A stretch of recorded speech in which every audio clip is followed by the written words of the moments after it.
NVIDIA had a lot to announce in its 93-minute Consumer Electronics Show keynote. We would like to have this AI stay with us our entire life and remember every single conversation we've ever had with it, right? People ask, where is the money coming from? Yes. This last year was incredible. This last year, there's a slide coming. This is what happens when you don't practice. It's the first keynote of the year. I hope it's your first keynote of the year. Otherwise, you have been pretty busy. Basic way of building applications using language models. These models are also world-class.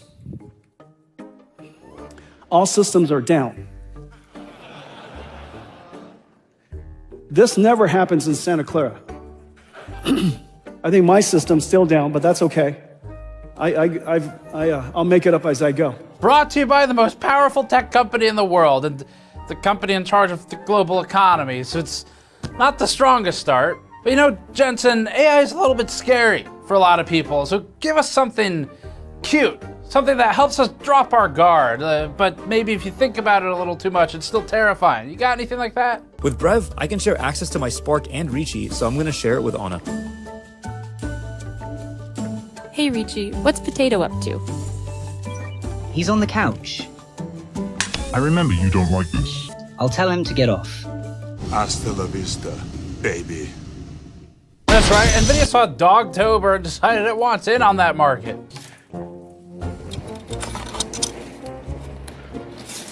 This is, wow, it's super heavy. You have to be a CEO in really good shape to do this job. Okay, all right. So this thing is, I'm gonna guess, this is probably, I don't know, a couple of 100 pounds. I thought that was funny too. Oh! Have you guys heard this one? You laugh that way because you know you're wealthy. Is that? I'm very wealthy, and that's odd. That's how wealthy people laugh. I wouldn't have guessed. Come on, it could have been. Do another one, tell another joke. It's usually about 2 tons, but today it's 2.5 tons because when they shipped it, they forgot to drain the water out of it. So we shipped a lot of water from California. It's funny because there's a localized water crisis all over parts of the United States because data centers are taking all the water, and NVIDIA took 1,000 pounds of water and put it in a box and shipped it from California to a desert to put on stage. It's also at a time when the concentration of nitrates, the percentage of it is increasing in some areas of data centers because of the data center usage of water, and also there's sediment buildup in some people's water where they can't drink it anymore. Can you hear it squealing? You're gonna squeal a little. Oh, you could do it. Wow. NVIDIA did, though, have other important and good news. In case you were wondering, NVIDIA is still accelerating everything Palantir does. Palantir, for example, their entire AI and data processing platform is being integrated and accelerated by NVIDIA today. That's right. What is it Palantir does again? The data mining firm Palantir faces backlash over its partnership with ICE. The government agency paid the company $800 million last year. Our product is used on occasion to kill people. Ah, good. Killing people. The good news is that Jensen Huang doesn't need people where he's going. That's your future. We're going to you're going to be born inside these platforms. Pretty amazing, right? Before that, this video is brought to you by Thermaltake and their View 600 TG case. The View 600 TG comes in multiple different color options, like their Future Dusk colorway, a classic white or black, yellow, and a light blue and red combination. Thermaltake's View 600 TG uses an angular glass front design with heavily ventilated side intake and bottom fan mount options, plus large holes in ventilation at the back for more flow and pressure customization. The case makes for a good showcase PC with colors difficult to find elsewhere, while also providing adequate cooling options through the perforations around the case. It's also compatible with some back connect motherboard form factors. Learn more at the link in the description below. NVIDIA's Consumer Electronics Show keynote had zero consumer news in it, and actually it had almost zero news in it at all. There was a good amount of news. They just didn't put it there. And maybe that's because, as NVIDIA's CEO Jensen Huang has said, the keynotes serve a different purpose. When we give a keynote, everybody's stock price goes up. NVIDIA's stock didn't move much during the keynote, but Jensen did give the audience a slathering of corpo slop speak for 93 minutes as he moved around on the stage to prove to shareholders that he's healthy enough to continue being CEO. You have to be a CEO in really good shape to do this job.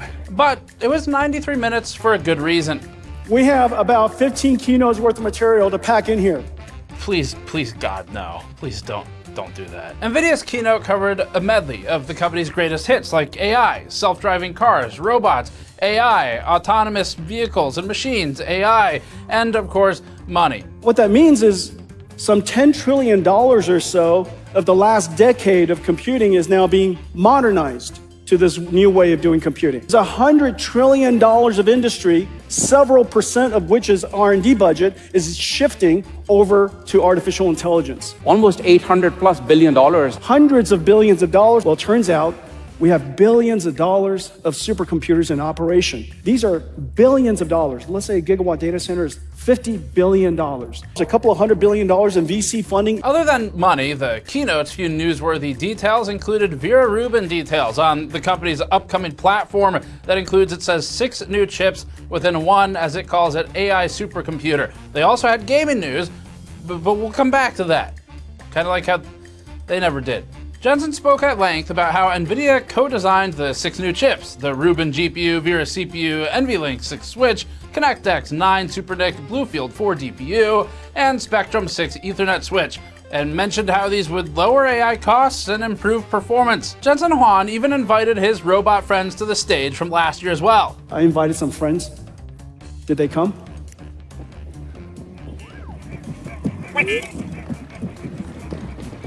Hey guys. Hurry up.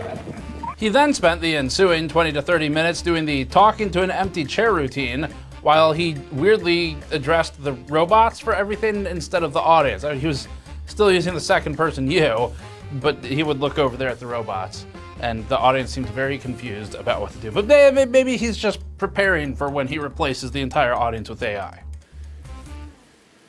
There are no GeForce gamer in the room. Jensen and the NVIDIA pet robots unveiled Robots on Parade with the sure shot, sure to make investors drop money, as they showed robots ranging from surgical use cases to construction robots from Caterpillars, although they didn't show any of the killing drones that the friends of the military industrial complex might use. So that's right, once again, at the Consumer Electronics Show, NVIDIA has covered everything except for consumer electronics, and this time, even in its B2B and enterprise discussion, it didn't really talk about much news at all. Instead, NVIDIA highlighted how NVIDIA technologies would make AI operate in the physical world, which NVIDIA called physical AI. NVIDIA showed actual and simulated demonstrations with its robots and autonomous vehicles working in a physical environment. The company also introduced Alpameo, a family of open reasoning models for autonomous vehicle development. NVIDIA's press release called it, quote, part of the sweeping push to bring AI into every domain, end quote. As is NVIDIA tradition, of course, it also celebrated its partnership with all the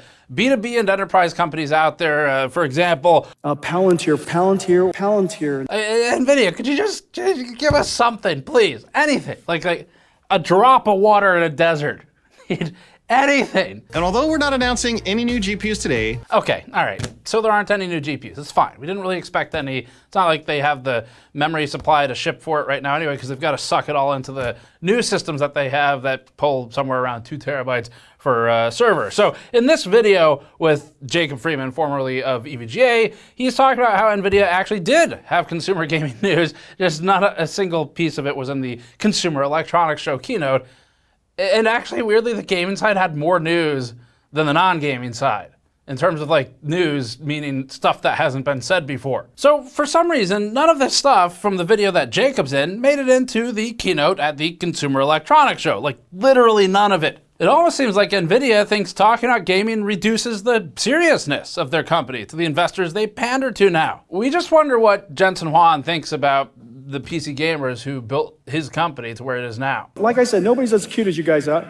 Around 1 hour into the keynote, NVIDIA finally shared its first actual news about literally anything. This was on its upcoming Vera Rubin solution. So that's right, at the Consumer Electronics Show, if you have your own $50 billion data center, you too can be a consumer of a Vera Rubin solution. Gaze upon the thing siphoning away all of the consumer hardware allocation. We'll give them credit for building what looks to be a fairly modular design, where Jensen Huang illustrates on stage how the prior solution had, he says, 43 cables and 6 tubes for cooling, while still relying on air for some components, stating that the new Vera Rubin boxes instead, which is the new architecture following Grace Blackwell, moved to 0 cables and 2 tubes for water in and out. Looking at this render of the server, NVIDIA shows blade-style connectors for power at the front edge of the 2 primary boards shown at the back, sliding into the server solution, with liquid cooling tubes integrating more completely with water cooling blocks used on top of the CPU and GPU parts. Huang also claimed that it's faster to deploy, so data centers have one less obstacle between them and more feckless expansion. It takes 2 hours to assemble this. If you're lucky, it takes 2 hours.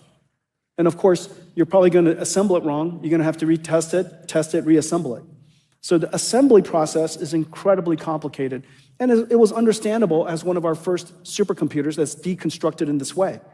This, from 2 hours to 5 minutes.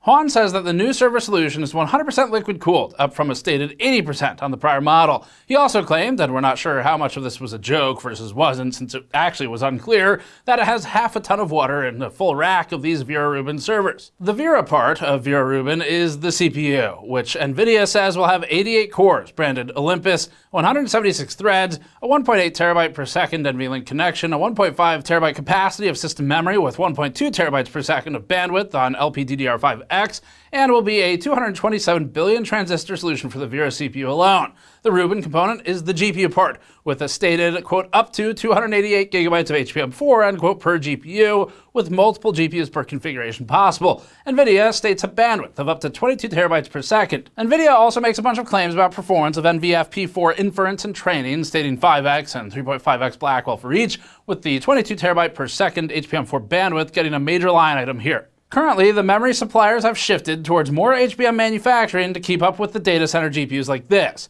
HBM is expensive and costs more wafer area when factoring in things like yield losses, contributing more to the memory crisis. Really, it's totally tone deaf, announcing things with terabytes upon terabytes of memory in them for like millions of dollars to a bunch of consumers who can't afford things and can't get anything with memory in it. It's kind of like announcing that you're the only guy with water in a place that has a huge drought.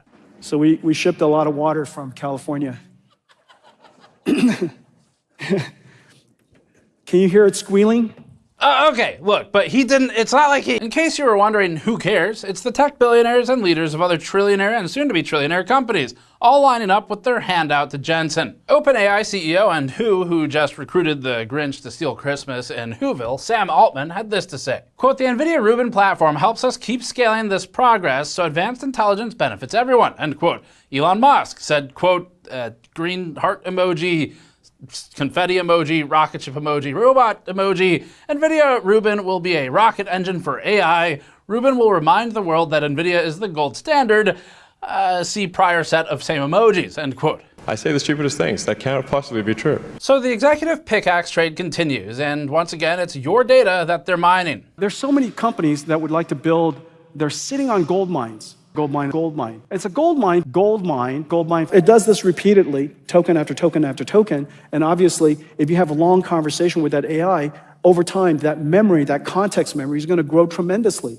Not to mention the models are growing, the number of turns that we're using, the AIs are increasing. Even Satya Nadella, CEO of Microsoft and guy who was recently excited that they have warehouses full of GPUs they can't plug into data centers because they don't have the grid capacity yet, was excited for Vera Rubin, presumably so he can add it to his Smaug-like mountain of hoarded silicon components. NVIDIA also talked about its new Connect X9 Spectrum X Super NIC, which is 1x short of requiring a VPN to read about. The NIC is advertised as running 800 gigabit per second Ethernet. The company wrote on its blog, quote, "In the Vera Rubin NVL72 rack scale architecture, each compute tray contains 4 ConnectX-9 SuperNIC boards, delivering 1.6 terabits per second of network bandwidth per Rubin GPU. This ensures GPUs can participate fully in expert dispatch, collective operations, and synchronization without becoming bottlenecked at the network edge," end quote, further noting that ConnectX-9 has these security capabilities, quote, "Data in transit encryption acceleration for IP security, or IPsec, and platform security protocol PSP to secure GPU to GPU communications. Data at rest encryption acceleration to secure storage platforms, secure boot, firmware authentication, and device attestation." This is part of NVIDIA's dubbed Spectrum-X Ethernet scale-out architecture. It's the quote,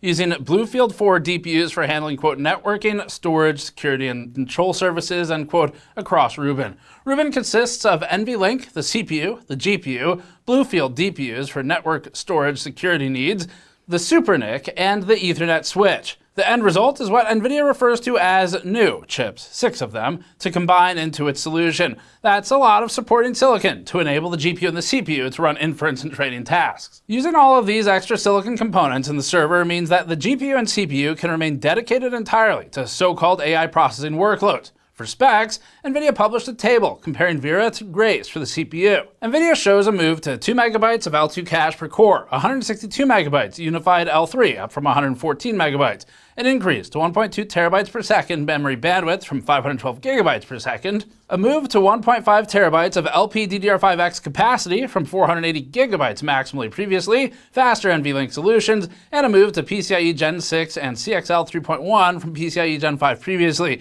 This table references what they call spatial multi-threading for Vera, which we weren't familiar with before. NVIDIA defines this as, quote, "a new type of multi-threading that runs 2 hardware threads per core by physically partitioning resources instead of time slicing, enabling a runtime trade-off between performance and efficiency. This approach increases throughput and virtual CPU density while maintaining predictable performance and strong isolation, a critical requirement for multi-tenant AI factories," end quote. And just to get ahead of the marketing bullshit that they keep putting in here, AI factories means data centers.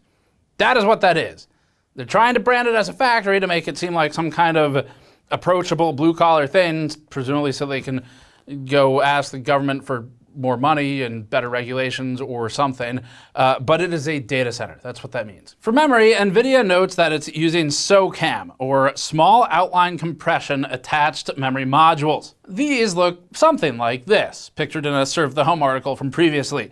This means that the memory isn't BGA soldered to the board and is instead attached to a stick. It's just SOCAM with pins instead of a DDR5 style stick. NVIDIA mounts the LPDDR5X to these types of SOCAM sticks for the server, allowing modularity for capacity per configuration while also giving some level of replaceability if a chip on a stick happens to go bad. Now, we frequently see comments posted where people ask if there's any potential second-hand market in the future for all these data center server components, where I think generally people are wondering, okay, once all these things get retired in like 3 to 5 years or less, does it end up on the consumer market where I can just buy sticks of DDR5 for pennies on the dollar because they're dumping hundreds of terabytes of memory onto the market? And the answer for things like this is no, because this has no use in current desktop type standard computers.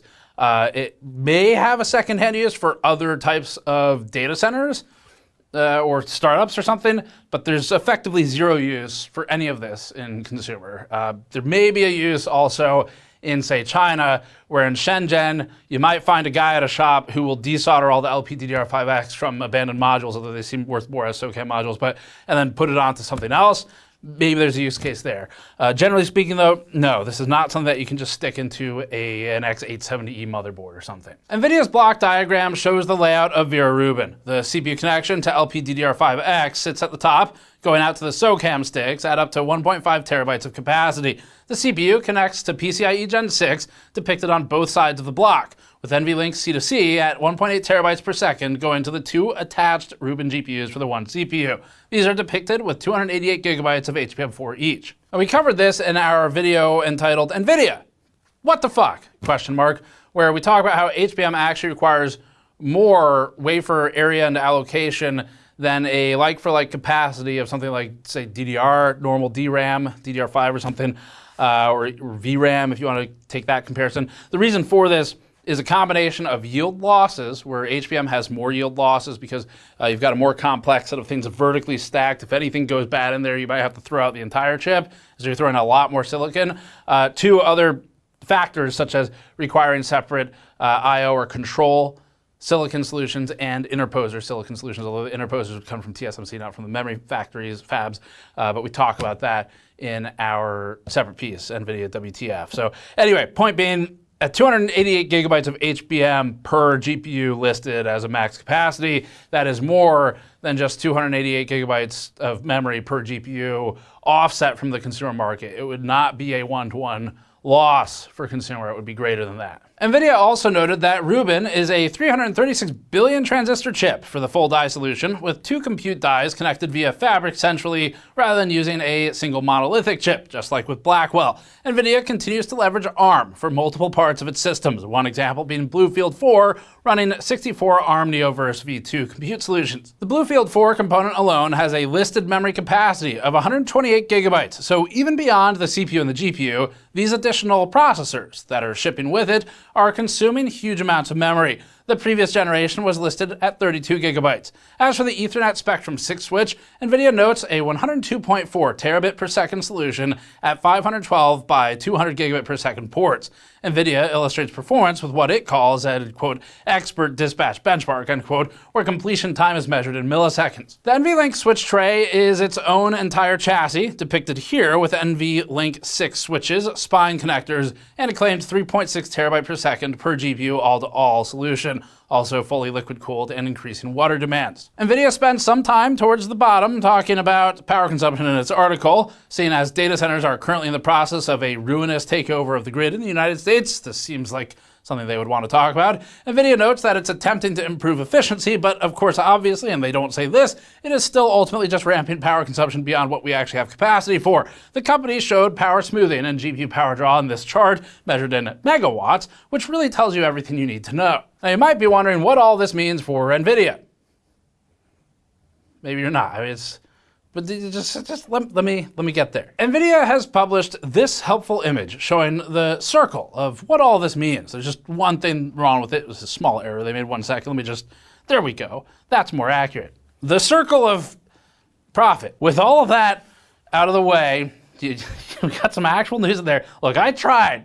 Dug through a lot of stuff they wrote because it wasn't in the keynote. I can tell you that because I was falling asleep watching the keynote. But with all that out of the way, let's go to the gaming news. So they announced a half-step iteration on DLSS with DLSS version 4.5 that introduces a new transformer model, an updated transformer model to the one that we tested last year. And they also are introducing a new dynamic multi-frame generation that now goes up to 6x from 4x previously. There's some other stuff in here too, like some RTX remix news. NVIDIA started its presentation by providing some y-axis devoid charts that purport growth in the PC gaming segment. The first graph is units sold, which is unknown, at 2019 to 2024. Referencing Steam, Gartner, and NVIDIA first-party results, the company reports a 14% decline in PC adoption over the period versus a 51% claimed increase in gaming PC adoption. As for what constitutes a gaming PC, NVIDIA says it's anything with a discrete GPU installed in it. This would also mean that office workstation PCs, work-from-home PCs bought during COVID, and even local AI processing desktops with a DGPU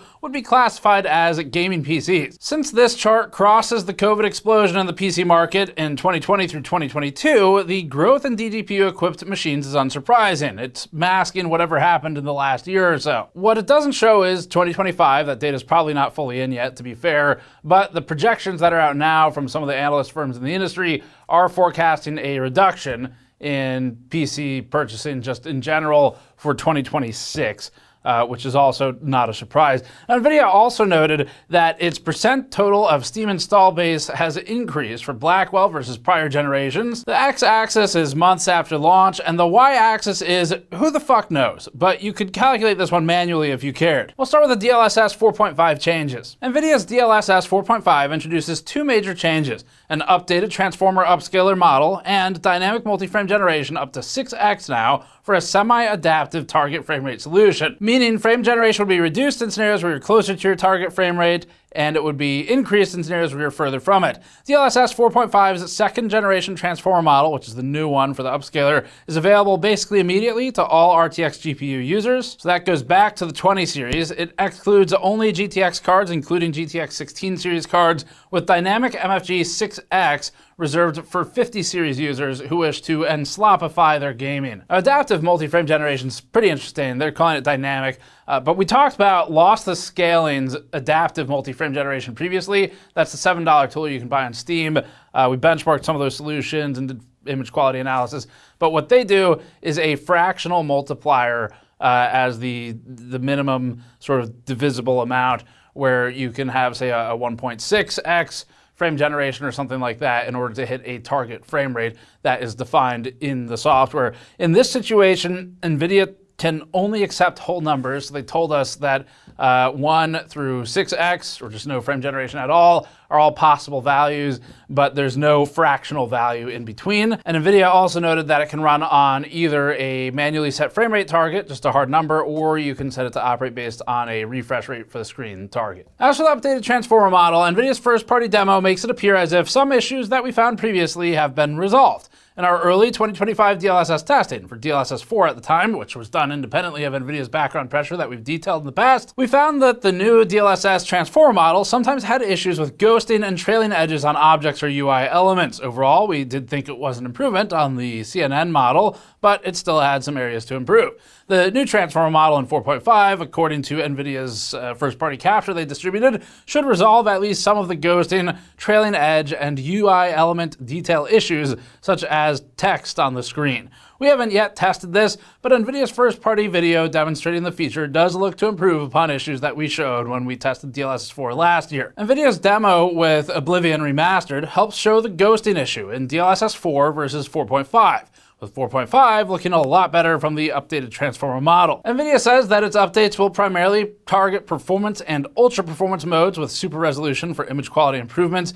NVIDIA also anticipates improvement in other DLSS quality settings, but says that these will be the most affected. There are override settings in the NV app utility for these features. And beyond these announcements, NVIDIA's game modding utility RTX Remix also received updates. This tool has been used to patch old games like Half-Life 2 and Portal in order to, maybe ironically, do things like leverage more VRAM today. It's also been used for swapping APIs and modernizing the sort of core of the games that the modders are working on, and generally adapting the games forward with mods. And we're big fans of modding games here. It's actually kind of where I got a lot of the start for GN, was covering game mods for things like Oblivion, Skyrim, so forth. And so RTX Remix has always been kind of interesting, despite some of the other issues that we've had with NVIDIA over the years. But this has gotten an update, and the updates to Remix include what they're calling Remix Logic, which allows for game event detection to create triggers. Anyone who used map editors back in the day will be familiar with simple trigger systems.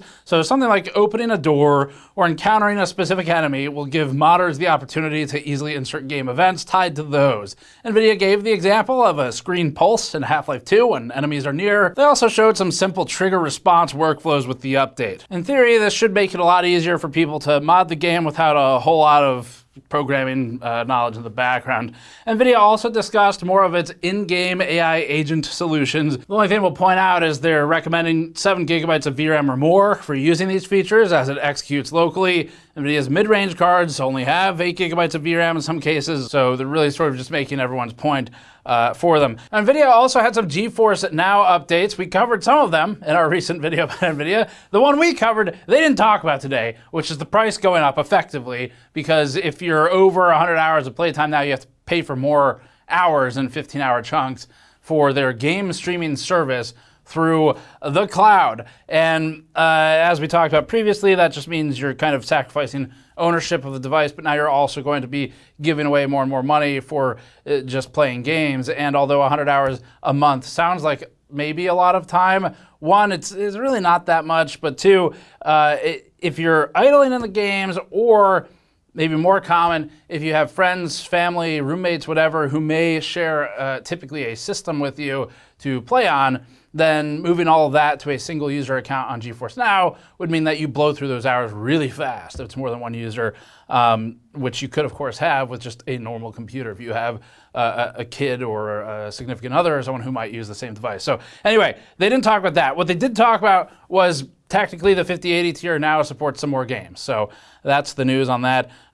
We think cloud-based subscription computer services will lead to the death of hardware ownership, and already covered how awful we think GeForce Now is for consumers in a recent piece. So let's move on to the next part, which is beyond all this, NVIDIA had some G-Sync Pulsar news and LLM performance improvement claims on its GPUs. Namely, NVIDIA claims optimizations in Comfy UI to run some models with significantly reduced memory. One example has the 87 gigabyte requirement for a BF16 workload being brought down to 26 with NVFP4. We're not really experts in LLM workloads or processing or how linearly this can or can't be compared. That's the chart they made, so we can't really comment much on these claims beyond just presenting them, and that's what they are. All right, that's it for this one. Thanks for watching. As always, that's the recap of NVIDIA's keynote. I mean, we did a lot more than they had in their keynote here. It's the articles they published and their supporting materials elsewhere. Look, they don't put the gaming stuff or the consumer stuff in the Consumer Electronics Show keynote. They haven't really focused on that for a while, so this, in a sense, isn't new. It's just now it's like particularly bad because they had gaming and consumer news, and actually more of it than what was in the 92 minutes of like rambling, walking around on the stage like he stayed up too late the night before, Jensen Huang addressing a crowd that half the time didn't seem to understand if they were supposed to clap or if the robots he was talking to were supposed to clap. Like, that's what we got. So you're welcome. Don't bother watching it. That's what we're here for, because I can tell you it was incredibly painful. They didn't even have chat turned on. At least Intel had chat turned on, so I could jump in and say, wait, what? Is that it? There's no B770? Don't do this to us. And if you want to learn about that, check out our Intel keynote coverage. I don't know if it's up or not yet, but it will be soon if it's not. Subscribe for more. Store.gamersaccess.net to support us directly, and the I guess, torture that we just went through watching these keynotes. You can help us out if you find this useful, or patreon.com/gamersnexus. We'll see you all next time.